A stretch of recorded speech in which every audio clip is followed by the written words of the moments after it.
اپنے ہاتھوں کو باندھ کے رکھنا ہے، زبان کو نہیں کہا۔ زبان تو سرکار پاک کی چل رہی تھی اور چل چل کے ایسی چل رہی تھی کہ وہ سمجھ رہے تھے کچھ نہیں ہوگا، لیکن بالآخر تو سارا کچھ سرکار کے قدموں میں ڈھیر بھی کرنا پڑ گیا۔ لیکن میرے آقا پاک صلی اللہ علیہ وسلم نے سب کچھ اپنے پاؤں مبارک کے لگنے والے جوتے مبارک کے ساتھ لگنے والے ذرات خاک رش کے عرش کے مطابق بھی ان کو اہمیت نہیں دی، بلکہ مکمل طور پہ مسترد کر دیا۔ اور یہ ہے وہ لیڈرشپ کا امتحان جہاں بڑے بڑے لیڈرز ناکام ہوتے ہیں، جہاں بڑے بڑے سربراہان وہ ملکوں کے ہوں جماعتوں کے ہوں ان کا پتا پانی ہو جاتا ہے،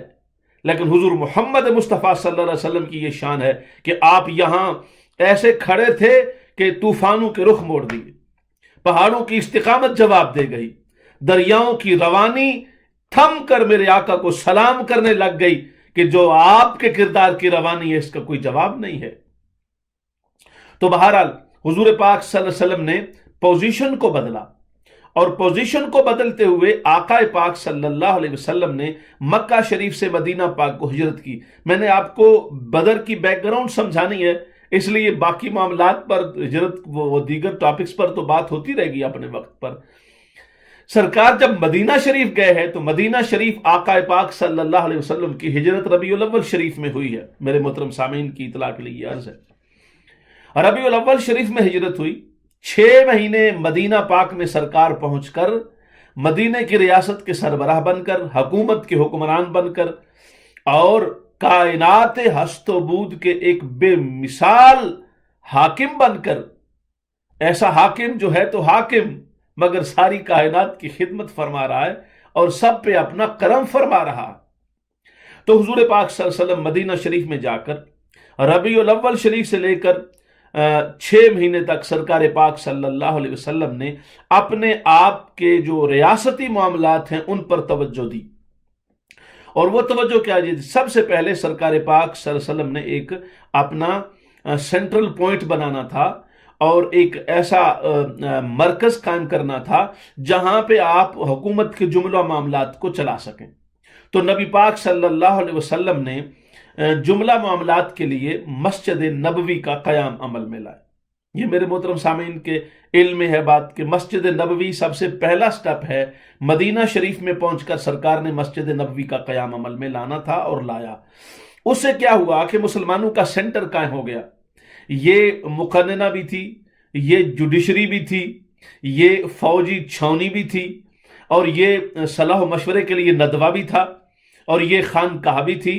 یہ تبلیغی اور تعلیمی اور تربیتی مرکز بھی تھا جو کہ مسجد نبوی کی شکل میں میرے آقا پاک نے مدینہ پاک میں بنایا۔ یہ پہلا کام۔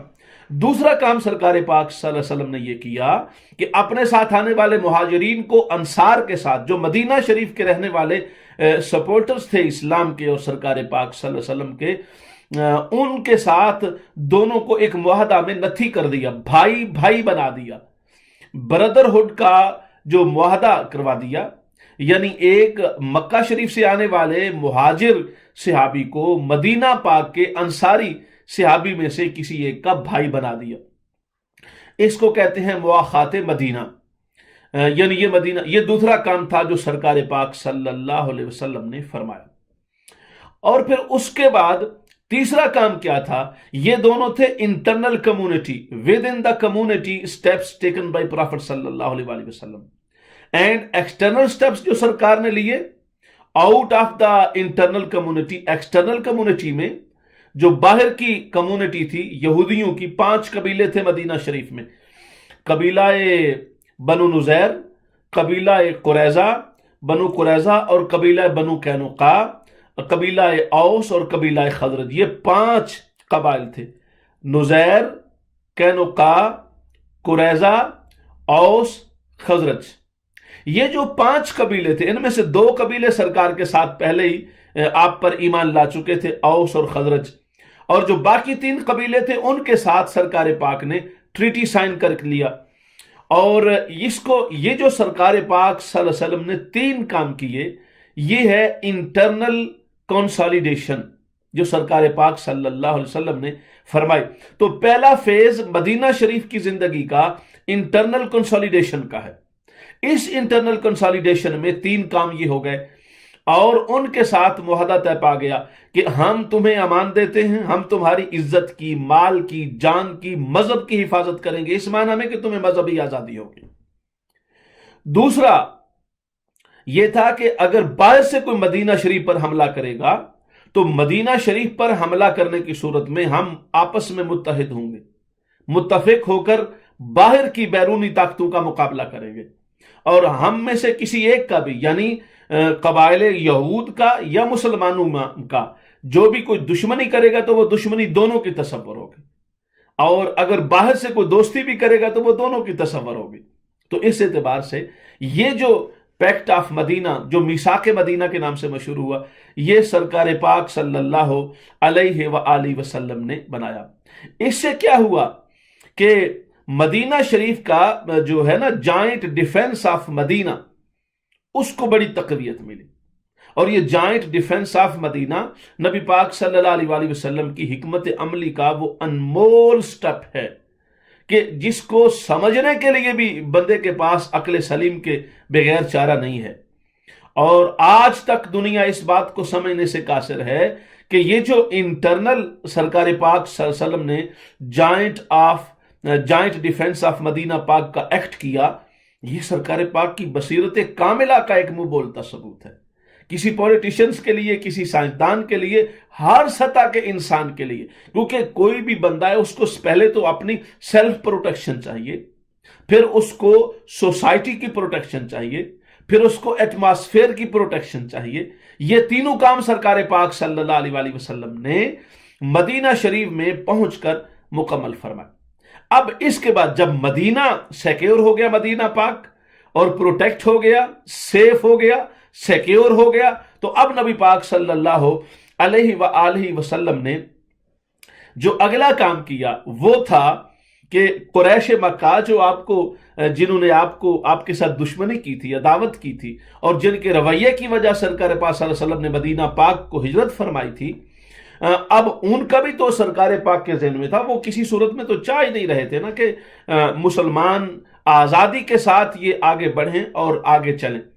تو اس پر انہیں بڑا مسئلہ تھا۔ تو سرکار پاک صلی اللہ علیہ وسلم نے اس بیسک سٹیپس کو فاؤنڈیڈ کرنے کے بعد اور کنسولیڈیٹ کرنے کے بعد پھر سرکار پاک نے اب آس پاس کے ماحول پر توجہ دی۔ یہ جو دوسرا سٹیپ ہے سرکار پاک صلی اللہ علیہ وآلہ وسلم کا، یہ سٹیپ یہ ہے ایکسٹرنل کنسولیڈیشن۔ اس میں سرکار نے کیا کیا؟ اس میں آقا پاک صلی اللہ علیہ وسلم نے قریش مکہ کی جو لائف لائن تھی اس کو ٹارگٹ کیا، لائف لائن کو ٹارگٹ کیا۔ نمبر 2، ان کا اکنامک بلاکٹ کیا، ان کی جو معاشی مالی معاملات تھے ان کو آپ نے ٹارگٹ کیا۔ اور تیسری بات، یہ 2 کام کر، لائف لائن کو ڈسٹرب کیا، نمبر 2 اکنامک بلاکٹ کیا، نمبر 3 سرکار پاک صلی اللہ علیہ وآلہ وسلم نے ان کا جو زون آف پولیٹیکل انفلوئنس تھا اس کو ٹارگٹ کیا۔ اچھا، اب زون آف پولیٹیکل انفلوئنس کو ٹارگٹ سرکار پاک نے اس طریقے سے کیا کہ بدر شریف سے پہلے، غزوہ بدر سے پہلے 8 جنگیں چھوٹی جنگیں ہیں وہ ہو چکی تھی۔ بدر کو پہلی جنگ اس لیے کہتے ہیں کہ قریش کے ساتھ یہ پہلی جنگ تھی۔ اس سے پہلے سرکار پاک ایکسٹرنل جو سراؤنڈنگز تھی مدینہ پاک کی اس کو سیکیور کر رہے تھے، اس کو پروٹیکٹ کر رہے تھے، جس کو ہم نے ایکسٹرنل کنسولیڈیشن کا نام دیا ہے، اور اس کے کنسولیڈیشن کے ساتھ آپ کے سٹیپس کا ذکر کیا۔ تو آس پاس کے قبائل میں سرکار پاک صلی اللہ علیہ وآلہ وسلم نے لوگوں کے پاس گئے اور باقاعدہ مہمات کے ساتھ گئے، یعنی حکومتی سطح پر قوت و طاقت کے ساتھ گئے۔ تو ان میں سے 8 جنگیں ہوئیں۔ اب جنگ کا لفظ تو عام ہے، مگر اس میں پھر 2 صورتیں ہوتی ہیں، ایک ہوتا ہے غزوہ، ایک ہوتا ہے سریہ۔ اور اگر اس کو پورا تلفظ اور الفاظ کے ساتھ اور اعراب کے ساتھ پڑھیں گے تو غزوۃ سریۃ۔ غزوۃ کا معنی ہے کہ جس جنگ میں سرکار صلی اللہ علیہ وسلم خود قیادت فرما رہے تھے، اور شریعت ان کا مطلب یہ ہے کہ سرکار پاک کی ظاہری زندگی میں ہی تھی، مگر اس میں سرکار بنفس نفیس خود ذاتی طور پر آپ شامل نہیں ہوئے، کسی اور کو انچارج مقرر کر کے کمانڈر بنا کے بھیجا۔ تو 8 جنگیں چھوٹی درجے کی جو مدینہ پاک کے آس پاس کے ماحول کے ڈیفنس پر مبنی تھی، وہ سرکار پاک صلی اللہ علیہ وسلم کر چکے تھے۔ تو اس سے کیا ہوا، جن قبیلوں کو سرکار پاک صلی اللہ علیہ وسلم دعوت دیتے جا کے، تو وہ قبیلے 2 کام کرتے تھے، یا تو آپ کے ساتھ مل جاتے، کیونکہ بڑا جو مدینہ پاک کے یہ بڑے قبائل ہیں نا، یہ بڑے مضبوط ترین قبائل تھے اور ان کی بڑا پولیٹیکل انفلوئنس تھا۔ مدینہ شریف اور اس کے آس پاس کے ماحول میں بنو قریظہ، بنو قینقاع، بنو نذیر، اوس اور خزرج، یہ 5 قبیلے جو بڑی مدتوں سے آباد تھے،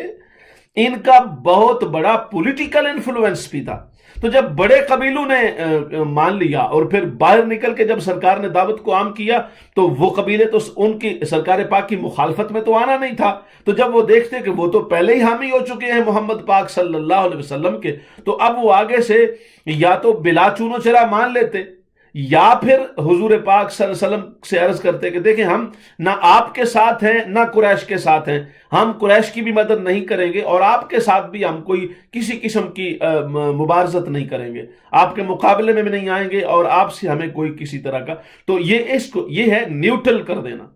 ان کی سپورٹس کو، ان کی سمپیتھیز کو سرکار پاک نے نیوٹرلائز کر دیا، وہ کسی ایک طرف پارشل نہیں رہی، امپارشل ہو گئے وہ۔ اچھا، اس سے کیا ہوا کہ قریش کا انفلوئنس جو پھیلا ہوا تھا پوری عرب دنیا میں، قریش مکہ کا، وہ پولیٹیکل انفلوئنس ڈیکریز ہونے لگ گیا، اور اس کا انہیں پتہ بڑا خطرہ تھا۔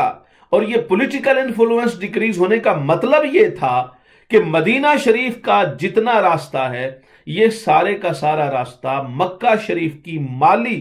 صورتحال، معاشی حالات اور اکنامک جو ان کی پراسپیرٹی تھی، وہ اس پر 90% ڈیپینڈنٹ تھی، کیونکہ وہ جو شام کا راستہ تھا وہ گزرتا تھا بدر کے اس مقام سے، اور یہ بدر ایک بہت لمبی سی گھاٹی، کنواں بھی ہے مگر ایک بہت لمبی سی گھاٹی ہے، اس پورے کا نام مقام بدر ہے، اور یہ مدینہ شریف سے بالکل قریب ہے، اور یہاں سے وہ راستہ گزرتا تھا جو شام کو جاتا تھا۔ تو جتنے قافلے قریش کے تھے یا آس پاس کے قبائل کے تھے، وہ سارے شام جانے کے لیے یہاں سے گزرتے تھے۔ دوسرا قافلہ یمن کا تھا، یمن جاتا تھا تجارتی قافلہ، 2 بڑے قافلے جاتے تھے تجارتی، جو تجارت کرتے تھے، اور ان کی انٹرنل ٹریڈ تھی، وہ معاہدے تھے پہلے سے سرکار پاک کے دادا جان کے زمانے کے ہو چکے تھے۔ تو شام جانے والے یہاں سے گزرتے اور یمن جانے والے طائف کے پاس سے گزرتے۔ تو سرکار پاک صلی اللہ علیہ وسلم نے ان کے اس لائف لائن کو جب اٹیک کیا تو بدر کے موقع پر بھی کیا اور طائف کے پاس نخلا کے مقام پر کیا۔ وہ نخلا کے مقام پر جو واقعہ پیش آیا، جس واقعہ کے اندر وہ عمر خضرمی مارا گیا،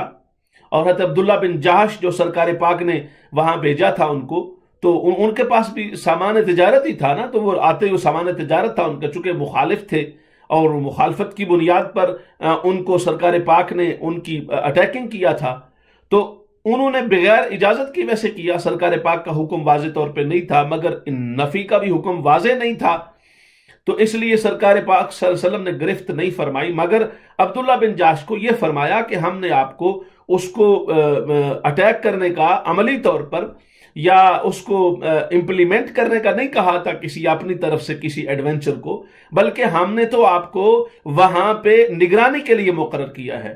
کہ ان پر آنے جانے پر نظر رکھیں، اور اگر وہ کسی اعتبار سے ہمیں ہماری مدنی زندگی کو ڈسٹرب کرنا چاہیں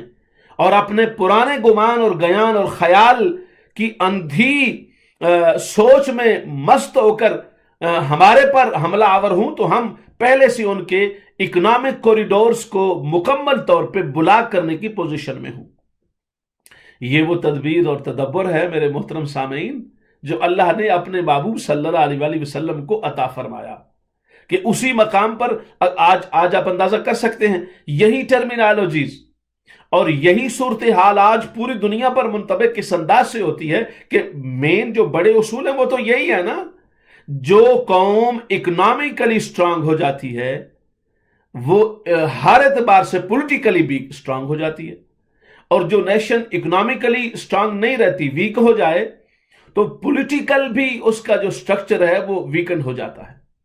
اور آقا پاک صلی اللہ علیہ وسلم کی سرکار پاک کی اس پر بہت زیادہ نظر تھی۔ اب جو لوگ صرف مذہب کو مذہبیت کے طور پہ سمجھتے ہیں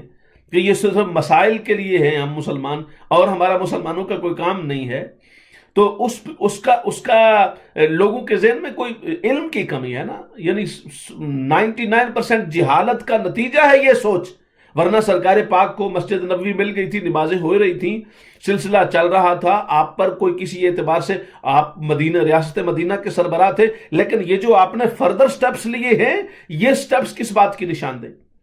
تو بہرحال سرکار پاک صلی اللہ علیہ وسلم نے ان کی لائف لائن کو ڈسٹرب کیا، اکنامک بلاکٹ آف مکہ کیا، اور پھر اس کے بعد جو ان کا قریش مکہ پر جو اس اکنامک بلاکٹ کی وجہ سے جو اثر آیا وہ یہ تھا کہ ان کو پولیٹیکلی آئسولیٹ کر دیا سرکار پاک صلی اللہ علیہ وسلم نے، قریش مکہ پر آئسولیشن وارد کر دی، and Quraysh Mecca was totally isolated politically in all the territories and all territorial levels, surroundings of Arab, surroundings of Medina, and surroundings of Makkah even, they were totally attached to Prophet sallallahu alaihi wasallam politically and economically. Sarkar Pak sallallahu alaihi wasallam himself was watching and giving the directions, and they were also attacking the lifeline of Quraysh of Makkah. تو اس اعتبار سے میرے محترم سامعین کو یہ بات سمجھ میں آ جانی چاہیے۔ اب اس صورتحال میں مکہ والوں کا، مکہ میں دو طرح کے لوگ تھے، کچھ سنجیدہ مزاج تھے، کچھ اکھڑ مزاج لوگ تھے، جن کو ہم لکھنڈرے لوگ کہتے ہیں، اور آپ لفنٹر بھی بول دیتے ہیں سلینگ لینگویج میں۔ تو یہ جو دو طرح کے سنجیدہ مزاج اور غیر سنجیدہ مزاج، سنجیدہ مزاج یہ تھے کہ ان کا نقطہ نظر یہ تھا کہ ٹھیک ہے محمد پاک صلی اللہ علیہ وسلم پر تمہیں اعتراض ہے اور ٹھیک ہے، مگر ان کی سوچ بڑی واضح تھی۔ اور جو اکھڑ مزاج لوگ تھے ان میں ابو جہل تھا، ابو سفیان تھا،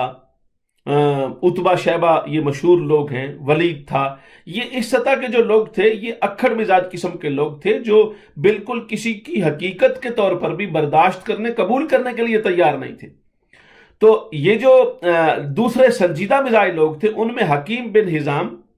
اور عتبہ، حکیم بن حزام رشتے میں حضرت خدیجہ الکبریٰ رضی اللہ تعالی عنہا کے رشتہ دار ہیں، اور عتبہ یہ قریش کے ایک خاندان میں سے ہی ہیں اور بہت بڑے سردار ہیں، اور یہ ولید کے باپ ہیں، اور بڑا ان کا اثر و رسوخ اور بڑا عمل دخل ہے۔ سرکار پاک صلی اللہ علیہ وسلم کے ساتھ بھی یہ حضرت ابو طالب کے ساتھ ان کے بڑے اچھے تعلقات تھے، قبائلی سطح پر بھی، پولیٹیکلی بھی، اور انٹرنل اور فیملی لیول پر بھی۔ تو بہرحال یہ ذاتی طور پہ عتبہ جو تھے وہ سمجھدار اس انداز تھے کہ ان کی بات میں سنجیدگی ہوتی تھی۔ تو حکیم بن حزام اور جو عتبہ تھے وہ کہتے تھے دیکھو محمد صلی اللہ علیہ وسلم کو تم نے یہاں بہت زیادہ تکلیفیں دیں اور ان کی آواز کو دبانے اور روکنے کی کوشش کی، جس میں تمہیں کامیابی نہیں ہوئی، لیکن اب میں تمہیں یہ کہتا ہوں کہ اب معاملہ یہ ہو گیا ہے، رسیدہ بود بلائے ولے بخیر گزشت، کہ ایک اس کا معنی یہ ہے جو میں نے جملہ فارسی میں بولا ہے، رسیدہ بود بلائے ولیکن بخیر گزشت، کہ ایک بلا ہمارے اوپر نازل ہوئی تھی، آئی ہمارے سامنے بلا، مصیبت، تکلیف آئی، تنگی آئی، یا ایک بہت بڑا ٹارگٹ ہمارے سامنے چیلنج آیا، لیکن بلا آئی تو صحیح پر پھر بھی الٹیمیٹلی خیریت سے گزر گئی۔ تو وہ یہ کہتے تھے کہ محمد پاک صلی اللہ علیہ وسلم نے ہمیں آ کر یہ کہا تو صحیح کہ آپ جھوٹے ہو، آپ غلط ہو، بت غلط ہے، دین غلط ہے، مذہب غلط ہے، آپ کا معاشرہ غلط ہے، سوسائٹی غلط ہے، سماج غلط ہے، تمدن غلط ہے، لین دین غلط ہے، بیہیویئر غلط ہے، کلچر غلط ہے، سوشل لائف غلط ہے، فیملی لائف غلط ہے، ایک دوسرے کے ساتھ انٹریکشن کے انداز غلط ہیں، پریولیج غلط ہیں، ڈپرائیوڈ آف لوگوں کے ساتھ ٹریٹمنٹ غلط ہے، یہ سب کچھ کہا، مگر بالآخر وہ یہاں سے چلے گئے. اب تم ان کو بھول جاؤ. اور وہ لوگ کہتے بھولیں کیوں؟ ابو جال وغیرہ جیسے لوگ کہتے کیوں بھول جائیں؟ وہ چونکہ متشدد تھے نا، شدید تھے مخالفت میں، تو کہتے کیوں بھولیں؟ تو وہ عتبہ ان کو کہتے دیکھو جیسا بھی ہے محمد صلی اللہ علیہ وسلم مکہ کے ہیں نا، ہمارے میں سے ہیں نا، ہمارے قومی بھائی ہیں نا، ہمارے ٹرائبل انڈیویجول ہیں نا، اور ان کے ساتھ ہمارا ایک قبیلے کا تعلق ہے، ہمارا ایک اوپر سے خون کا رشتہ ہے، اور ہم نے ان کو برداشت اور قبول نہیں کیا ہے، اور یہاں تک کہ وہ یہاں سے چھوڑ کے چلے گئے ہیں. ان کے بقول انہوں نے اس کے لیے جملہ تو صاف ذرا دور ہی بولنا تھا، جیسا کہ آج کل بھی بڑے غلط فہم مفکرین کہتے ہیں کہ معاذ اللہ سرکار بھاگ کر چلے گئے، جان بچا کر چلے گئے. چلو جس انداز سے بھی آج کل کے نام نہاد مسلمان یہ کہہ رہے ہیں تو انہوں نے بھی جو یہ جملے بولے ہوں گے، مگر حقیقت یہ ہم نے یہ کہا کہ سرکار نے اپنی پالیسی کو بدلا ہے. آقا پاک صلی اللہ علیہ وسلم نے اپنے انداز کو بدلا ہے، سٹائل کو بدلا ہے، اپروچ کو بدلا ہے، انداز تبلیغ کو بدلا ہے، نظام ترسیل کو بدلا ہے، اور اس کی وجہ سے پالیسی کو چینج کرتے ہوئے دوسرے سٹیپ پر پلیٹ فارم یعنی مدینہ شریف پر جا کر اس کو مؤثریت کے ساتھ آقا پاک صلی اللہ علیہ وسلم نے ایگزیکیوٹ کیا ہے.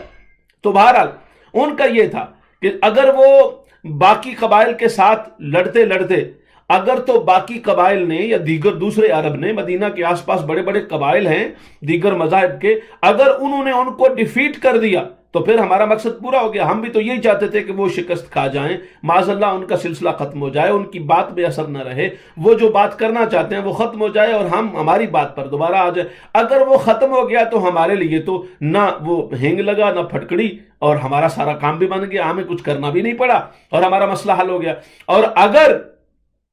وہ جیت بھی گئے تو کم سے کم ہم سے لڑے تو نہیں ہے نا. وہ ادھر سے جیت کر آئے، سارے عرب کو فتح کر لیا، اور عرب کو فتح کرنے کے بعد اگر ہم ان کے مقابل نہیں جائیں گے تو صاف ظاہر ہمارے ساتھ تو وہ نرم رویے رکھیں گے نا، کیونکہ ہم تو ان کے اپنے ہیں. تو اگر بادشاہ بن گئے بڑے بادشاہ تو پھر بھی ہمارے ہیں، ہمیں فائدہ ہے. اس لیے ہمیں ان کو ریزسٹ نہیں کرنا چاہیے، ہمیں ان کو ری کاؤنٹر نہیں کرنا چاہیے. ہم نے جتنا کرنا تھا کر لیا، وہ چپ رہے، اب ہماری ٹرن ہے چپ رہنے کی. یہ بڑی سمجھداری کی بات تھی جو عتبہ کر رہا تھا، لیکن ان لوگوں کے ذہن میں اور سوچ میں یہ بات نہیں آ رہی تھی. وہ سمجھ رہے تھے کہ وہی پرانی بات ہے، پرانا ماحول ہے، شاید ہمیں وہی سطح اور وہی جگہ مل جائے گی، لیکن ایسا ہونا ممکن نہیں تھا. تو یہ تو تھا وہ بدر کا بیک گراؤنڈ، اور اس بدر کے واقعہ تک پہنچنے کے پیچھے جو ایک تسلسل ہے وہ میں نے آج اپنے محترم سامعین و ناظرین کی خدمت میں پیش کیا ہے. کل انشاءاللہ اس پر تفصیل سے گفتگو ہوگی. کل تک کے لیے میری طرف سے اللہ حافظ، وما علیہ الا البلاغ.